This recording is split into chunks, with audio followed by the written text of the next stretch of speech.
atas kerjasamanya dalam pemberitaan, karena memang kami menginginkan apa yang ada di sini disampaikan kepada publik seterbuka mungkin. Kegiatan yang ada di sini dengan semua kritiknya, semua masukannya, kami menganggap itu positif agar semua transparan bisa mengikuti apa yang ada di sini. Kami ucapkan terima kasih.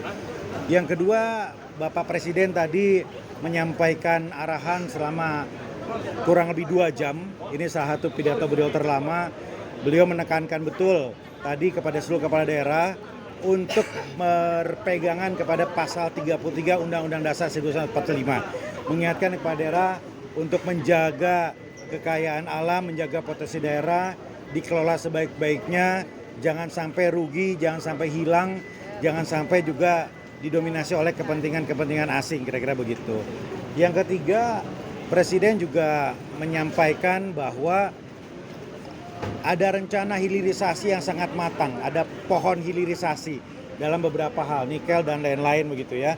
Ini akan ada investasi Indonesia, jadi tidak bergantung kepada yang lain. Ini untuk menyemangati semua kepala daerah. Dan Presiden mengapresiasi penyelenggaraan retreat ini, bahkan beliau meminta Kemendagri untuk kembali menyelenggarakan retreat ini pada tahun 2026, kira-kira begitu.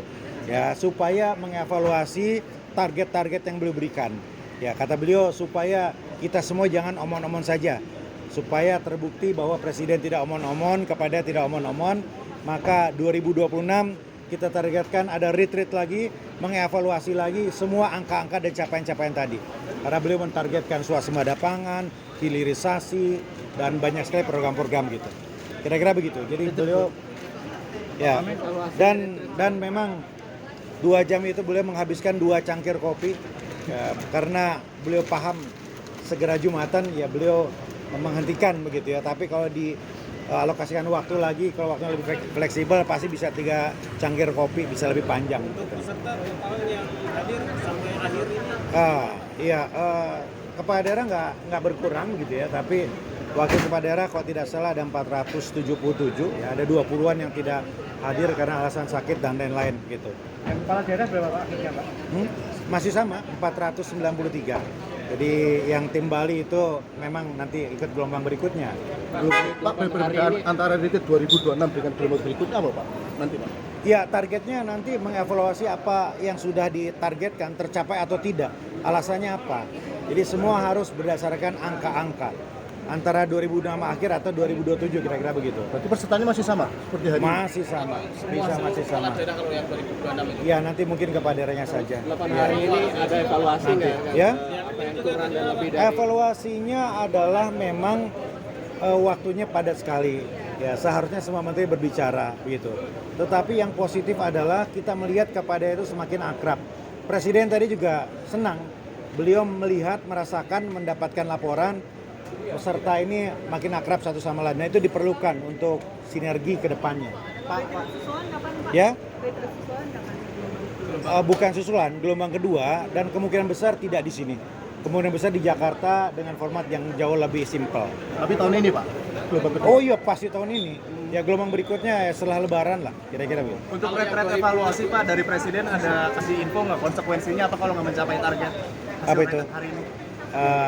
Belum ya. Yang 2026 berarti tetap di sini atau Ya, yang 2026 ya kalau skalanya seperti ini ya kemungkinan di sini karena teman-teman udah nyaman ya dengan biaya yang minim, dengan fasilitas seperti ini ya teman-teman sudah nyaman, cocok lah. Gitu. Berarti untuk pembekalan selain dari sini ke Lemhanas atau Kemendagri tidak akan ada lagi? Nggak ada lagi ya, kecuali teknis dari kementerian. Tapi yang resmi di awal dari Lemhanas Kemendagri ini sudah nggak ada lagi. Hemat ya. pesertaannya nanti Udah cukup ya? Terakhir ini sehat dan sakitnya tuh sudah ada evaluasi. Oh sudah, Gubernur Aceh yang sempat beristirahat di rumah sakit sudah aktif lagi. Ya semua, ada beberapa istirahat di tenda tapi tidak ada yang berat lah.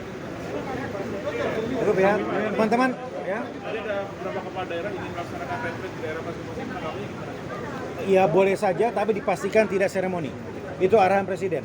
Retret boleh untuk kepala dinas tapi tidak seremoni, fokus kepada kolaborasi, sinergi dan pemahaman visi misi, asta cita dan gagasan kepala daerah. Jadi menghindari seremoni. Sempat ada informasi bahwa efisiensi akan mencapai 800 triliun nanti Pak. Jadi begini, Presiden mengingatkan lagi, efisiensi ini tidak untuk menghilangkan yang dibutuhkan. Tidak untuk menggeser kesehatan, pendidikan, infrastruktur yang penting, tidak. Ya, efisiensi ini untuk hal-hal yang betul-betul pemborosan. Nah, itu Kementerian Dalam Negeri sudah menjabarkan itu secara teknis yang dianggap pemborosan apa saja. Dan kita akan memonitor itu. Ya, kita akan memonitor itu melalui SIPD dan melalui pemerintah provinsi semua. Pokoknya kita lebih ketat lagi nih untuk mengevaluasi APBD teman-teman.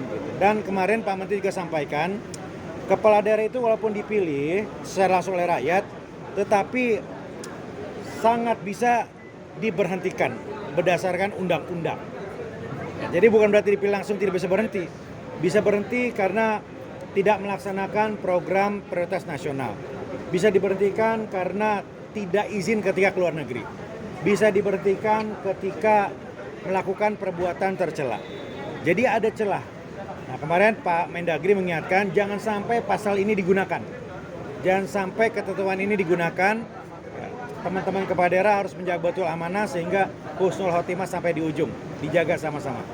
Ya, karena ada ruang, ada celah berdasarkan hukum untuk diberhentikan. Pasal ini juga berlaku bagi mereka yang ikut retreat Pak. Ya? Pasal ini semuanya sama. semuanya sama. Oke. Teman-teman, makasih semuanya ya. Makasih kerjasamanya. Terima kasih.